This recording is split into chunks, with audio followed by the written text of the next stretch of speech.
आज जो हमारे यहाँ पर गेस्ट हैं उनके YouTube के ऊपर 28 लाख से ज्यादा सब्सक्राइबर्स हैं, करोड़ों व्यूज हैं।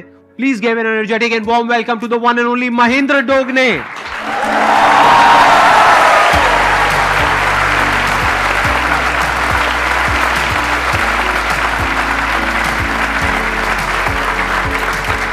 प्लीज।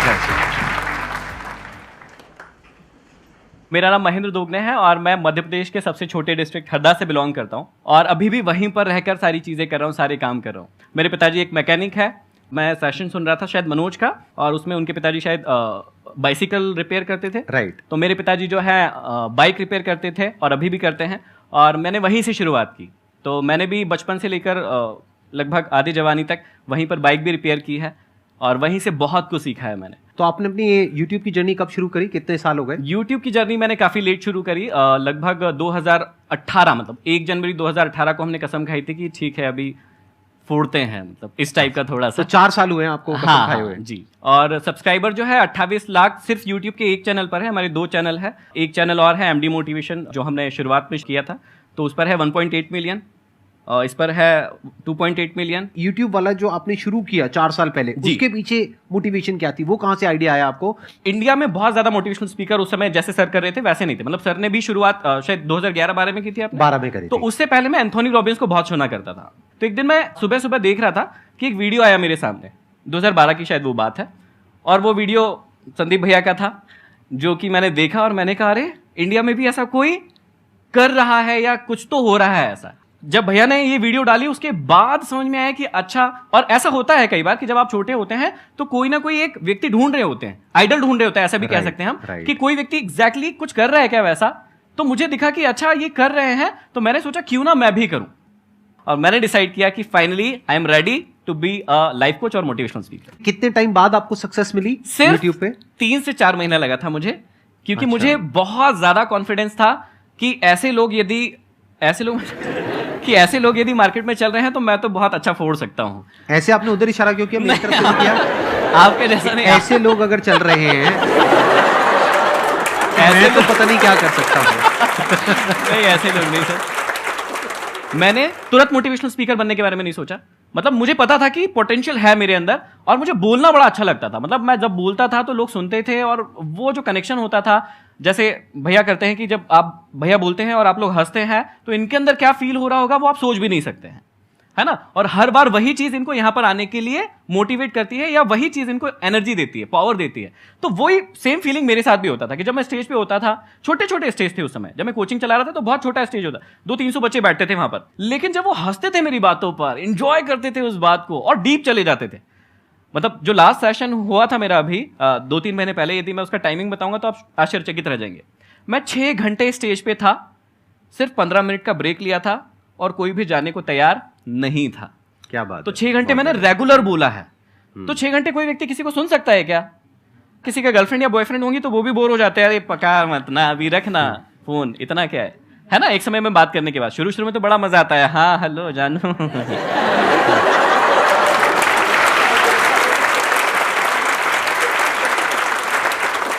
अच्छा, इनका छोड़ो, आप अपना बताओ, आपका क्या चल रहा है?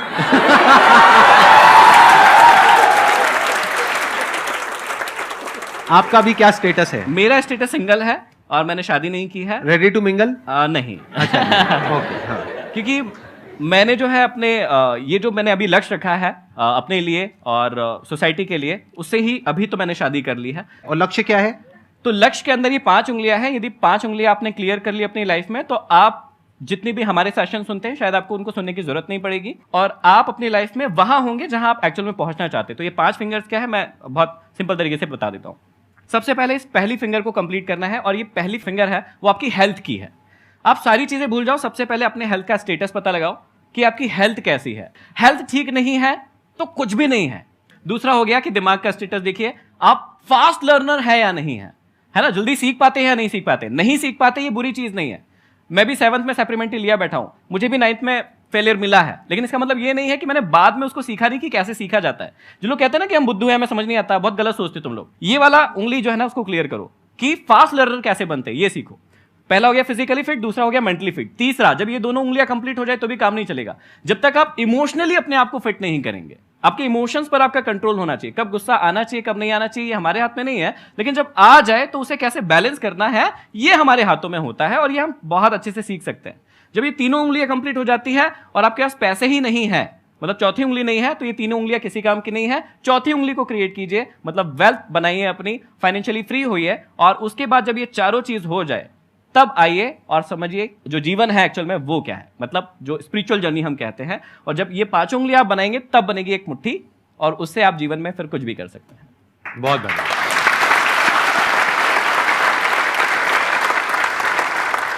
मेरा क्वेश्चन है कि आप मतलब हर टाइम पॉजिटिव कैसे रहते हैं? जैसे मैं मोटिवेशनल स्पीकर हूं तो कई लोग मुझसे पूछते हैं, पता नहीं क्यों पूछते हैं, कि भैया आप हमेशा ही एनर्जेटिक रहते हो, हमेशा ही आपके अंदर आग रहती है, फायर रहती है, ताकत रहती है, तो क्या ऐसा हो सकता है, पॉसिबल है क्या? ये नहीं है, अप्स एंड डाउन्स होते रहते हैं। तो मेन चीज ये है कि आपने जो पूछा है कि हमेशा पॉजिटिव कैसे रहना है, क्यों रहना है, वो पता कर लो पहले। कैसे रहना है उसके बहुत सारे तरीके हैं। जैसे मैं पर्सनली अपने लिए यूज करता हूं कि जब मैं किताबें पढ़ता हूं तो मैं अपने आप को बहुत ज्यादा पॉजिटिव महसूस करता हूं, उसके बाद बहुत सारे दिनों तक मैं पॉजिटिव रहता हूं। म्यूजिक एक बहुत इंपॉर्टेंट रोल प्ले करता है पॉजिटिव रहने के लिए।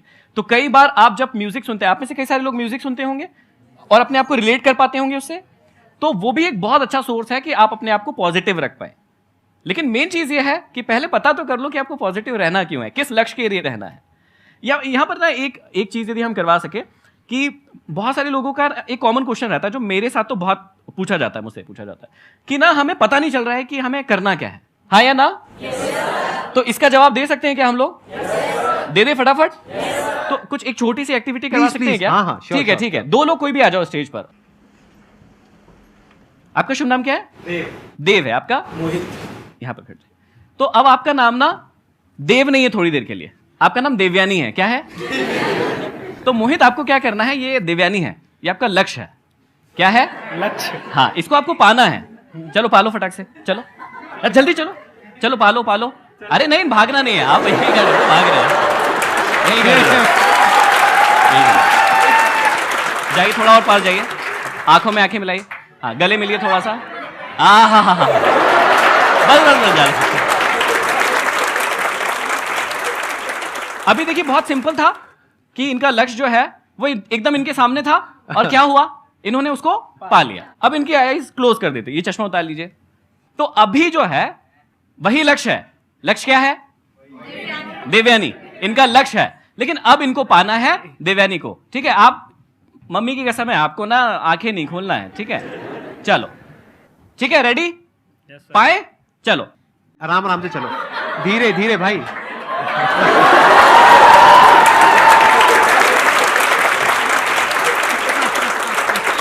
तो यहां पर कुछ बात समझ में आ रही है कि जब हमारे सामने एकदम लक्ष्य होता है तो एग्जैक्टली हम देख पाते हैं कि हमें कहां जाना है। लेकिन जब हमें पता ही नहीं होता है कि हमें जाना कहां है, तो फिर हमें बहुत सारे एफर्ट्स लगाना होता है, जैसे इनके केस में हुआ होगा। लेकिन इनको तो पता था कि किधर घुमाया। जैसे ही थोड़ा सा बड़ा स्टेज होता है, जब मैं ये वाली एक्टिविटी करवाता हूं, तो व्यक्ति कंफ्यूज हो जाता है कि उसको कहां जाना है। तो थैंक यू वेरी मच, आप लोग जा सकते हैं प्लीज। Thank you.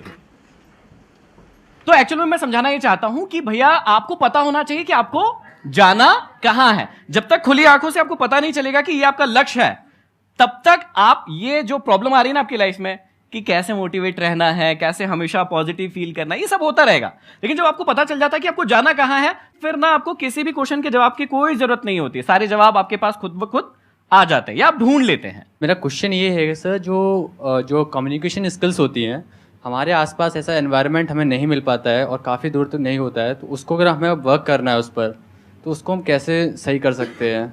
जैसे उन्होंने कहा कम्युनिकेशन स्किल्स, तो मुझे शायद आपका वो वीडियो ही याद आया जिसमें आपने बहुत डिटेल में और शायद सिखाया है, और शायद वो एपिसोड 1 2 3 4 3 या 4 एपिसोड्स हैं। हाँ, तो पूरा एपिसोड्स हैं।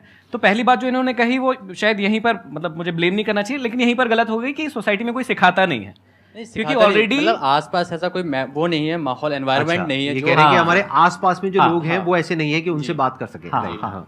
तो बेसिकली क्या होता है कि आपको एनवायरनमेंट नहीं मिलता तो उसका भी कोई प्रॉब्लम नहीं है, आप खुद से वो एनवायरनमेंट डेवलप कर सकते हो। जैसे मेरे को दिक्कत हुई थी जब इंग्लिश स्पोकन, क्योंकि मैं हिंदी मीडियम से था, फेल हो गया था। इंग्लिश सीखने का मेरे को बड़ा शौक था। तो जब मैंने इंग्लिश सीखना शुरू किया तो मैं गवर्नमेंट स्कूल से था और वहां पर माहौल नहीं था, लेकिन वो माहौल मैंने बना लिया। तो आप चुन लो कि भैया कौन कौन लोग हैं जो इंटरेस्टेड है, और उनके साथ वो प्रैक्टिस शुरू कर दो। जैसे आपने कहा कि कोई स्पेसिफिक स्किल है जिस पे आपको कमांड करना है, जैसे इंटरव्यू है, तो आपको इंटरव्यू कहीं देने जाना है और आपको नहीं मिल रही कि यार मैं किसके साथ तैयारी करूं, तो ऐसा हो ही नहीं सकता कि आपको कोई भी ना मिले। 4-5 लोग आप ढूंढिए कि जिनके साथ आप डेली बैठकर इंटरव्यू का सेशन कर सकते हैं, उनके साथ डेली प्रैक्टिस कीजिए। अब यदि आप कहें कि दुनिया में कोई व्यक्ति मिला ही नहीं, या मेरी सिटी में कोई व्यक्ति मिला नहीं, तो ऐसा पॉसिबल नहीं होता मेरे हिसाब से। तो मैंने अपने मोबाइल पे सिर्फ एक ही वाइट है और सिर्फ उस पर एक ही चीज लिख के रखी है मेरे मोबाइल पर, और वो है there is will there is way. जहां चाह है ना, जहां आपने चाह लिया ना कि मेरे को ये करना ही है, तो आपको तरीके, लोग, सब कुछ मिल जाएगा।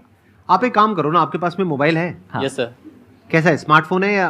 स्मार्टफोन है। तो अगर उस स्मार्टफोन में आप कैमरे को ऑन कर दो, यस सर। आप अपनी रिकॉर्डिंग करो, यस सर। और उस रिकॉर्डिंग को यूट्यूब पे अपलोड करो, यस सर। तो कुछ पैसे लगते हैं? नहीं। अपना एक रूटीन बना लेते हो कि साल में 365 दिन है, मेरे को 365 वीडियोस डालनी है 5-5 मिनट की। इसमें आपका क्या गया? कुछ नहीं सर। लेकिन एक बात पक्की है, 1 साल बाद आपकी जो कम्युनिकेशन स्किल है, जी वो जो 1 साल पहले थी उससे 1000 गुना बेटर हो जाएगी। यूट्यूब पे सक्सेस मिलेगी नहीं मिलेगी कुछ नहीं कहा जा सकता, लेकिन आपकी कम्युनिकेशन स्किल बेटर हो जाएगी। अगर आप कुछ भी नहीं करते हो, ये जो मैंने कहा वो भी नहीं करते हो, आसपास में लोग भी ऐसे नहीं हैं, क्योंकि आसपास में जो लोग हैं उनसे जैसे ही आप बात करोगे थोड़ा सा भी वो मजाक बनाएंगे, तो उनसे आप बात नहीं कर सकते हो जी। तो आप अगर अगले 1 साल तक ऐसा कुछ भी नहीं करते हो, यानी प्रैक्टिस ही नहीं करते हो, बस अपने दिमाग में सोचते रहते हो कि मेरे को अपनी कम्युनिकेशन स्किल्स को बेटर करना है, क्या कभी बेटर होगी? No sir. पूरी जिंदगी में कभी बेटर होगी? No sir. प्रैक्टिस करना पड़ेगा ना। Yes sir. तो प्रैक्टिस करने के आज की डेट में बहुत तरीके हैं, बहुत ऑप्शंस हैं, अगर आप थोड़ा सा दिमाग लगाओ तो। अपना आप महीने का कितना खर्चा कर लेते हो पैसा जिसकी कोई रिटर्न नहीं है, यानी अपने शौक के ऊपर, कपड़ों पे, इस पे, उस पे, खाने पीने पे? 2 to 3,000 अप्रॉक्स। उसको आप चाहो तो 2-3 हजार को 1-1.5 हजार कर सकते हो। यस सर, कर सकता हूँ मैं। कर सकते हो। Yes sir. तो क्या ऐसे आपके घर के आसपास में जहां पर भी आप हो, ऐसे कुछ इंस्टीट्यूट्स है जहां पर के 500 रुपए महीना वो लोग लेते हैं और आपको इंग्लिश सिखाते हैं या कुछ सिखाते हैं, कुछ करते हैं? Yes sir. है? Yes sir. क्यों नहीं ज्वाइन करते?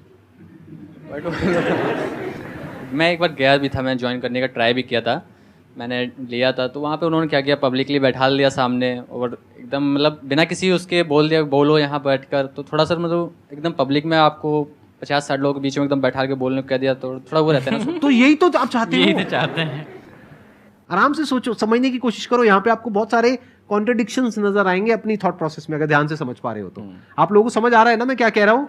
Yes sir. ये गए एक इंस्टीट्यूट में, वहां पर गए और ये क्या कह रहे हैं, पहले तो कह रहे हैं मेरे को अपनी कम्युनिकेशन स्किल्स इंप्रूव करनी है, मेरे को एक ऐसा माहौल नहीं मिल रहा है, फिर कह रहे हैं एक ऐसा माहौल मुझे मिला, 50 लोगों के बीच में बिठाया, जो 50 लोग एक्सपेक्ट कर रहे थे क्योंकि उनका भी नंबर आने वाला था बोलने का। ट्राई टू बी कि भैया कैसे आप लोगों को अपनी, और मतलब ये भी कोर्स है अपने आप में, बहुत बड़ा कोर्स है कि भाई लोग आपकी बात सुने। आप यहाँ पर भैया को सुनने आए हो, मुझे सुनने आए हो, तो ये भी अपने आप में एक आर्ट है, एक स्किल है, तो उसको सीख लो ना। जब आपकी बात कोई नहीं सुनता है तो अपने आप से प्रश्न करो कि वो क्यों नहीं सुन रहा है, आपकी बातों में ऐसा क्या नहीं है जो वो आपको नहीं सुन रहा है, और दूसरों की बातों में ऐसा क्या है जो उसको सुन रहा है। आपको मेंटली पहले प्रिपेयर होना पड़ेगा कि अगर मैं जाऊंगा अपनी कम्युनिकेशन स्किल्स को बेटर करने के लिए तो मेरा बहुत मजाक बनेगा, मैं उसके लिए तैयार हूं। अगर नहीं हो तो बेटर कभी नहीं होगी। कोई ऐसा कॉमेडियन है जो कहता है कि डे 1 से मैं कॉमेडी करूं स्टेज पे जाकर के और लोग हंसने लग जाए, वो कभी कॉमेडियन नहीं बन पाएगा। अगर वो तैयार है कि अगले 1-2 साल तक मेरा बहुत मजाक उड़ेगा, मतलब लोग मेरे जोक्स पे नहीं हंसेंगे बल्कि हंसेंगे ही नहीं हाँ, मतलब बाद में कहेंगे अरे चल कहाँ हंसेंगे, पर बाद में घर जाके, हाँ बाद में घर जाकर के हंसेंगे या गुस्सा करेंगे, कहेंगे अरे हमारे पैसे बर्बाद कर दिए उसमें देखो। राइट? अगर वो कॉमेडियन अपना मजाक बनवाने के लिए तैयार नहीं है तो वो कभी भी एक अच्छा कॉमेडियन नहीं बन सकता है। जैसे फॉर एग्जांपल आज मैं एक लेवल पर हूं as far as public speaking is concerned, right? मेरे भी कुछ सेशंस होते हैं जिसमें करने के बाद में हो सकता है आपको तो अच्छा लगे, मुझे खुद को अच्छा नहीं लगता है। मैंने कहा यार मजा नहीं आया, मतलब वो 100% आया नहीं। कई बार एक जोन आता है वो बहुत बढ़िया आ जाता है। तो किसी भी वजह से मेरे भी सेशंस कई बार खराब हो जाते हैं। तो अगर मैं कहूं नहीं, मेरे को तो अब 10 साल का एक्सपीरियंस है, मेरे सारे सेशंस बढ़िया ही होने चाहिए, सारे सेशंस नंबर 1 पे होने चाहिए, नहीं तो मैं सेशंस ही नहीं करूंगा, तो गड़बड़ हो गई ना। जी सर। अरे तो भाई जब मेरे को 10 साल के बाद में मेरे सेशंस भी घटिया हो रहे हैं तो आज तो आपके तो घटिया होंगे ही ना। बढ़िया कैसे हो सकते हैं? जो भी कम्युनिकेशन स्किल्स है या जो भी आप बोलना चाहते हो, पब्लिक स्पीकिंग हो गया या जो भी आप अपना इंप्रूव करना चाहते हो, वो बढ़िया नहीं है, यहां से शुरू करो, बढ़िया करना है। जी। आपको आंसर मिला आपके इस क्वेश्चन का? ट्राई करते रहना है सर, और ट्राई करते रहोगे तो क्या होगा? किसी दिन तो सर सक्सेस मिल ही जाएगी। मेहनत कभी वेस्ट नहीं जाती है। राइट। कभी ना कभी मेहनत वो फल दे ही जाती है। इसमें नहीं मिलेगा, कुछ और मिलेगा, लेकिन मिलेगा। आपको एक बहुत मजेदार बात बताऊं? Yes, sir. जब आपने क्वेश्चन पूछना शुरू किया था ना, जी सर, तब में यानी कि 5 मिनट पहले में और अब में आपकी कम्युनिकेशन स्किल में बहुत फर्क आ चुका है। जी already. सर। अभी आप जो बोल रहे हो ना, जिस कॉन्फिडेंस से बोल रहे हो, जिस जी फ्लो सर। में बोल रहे हो, वो कमाल है। आपकी जगह वहां नहीं है, वैसे तो यहाँ है, लेकिन आप अभी फिलहाल वहीं बैठे हो।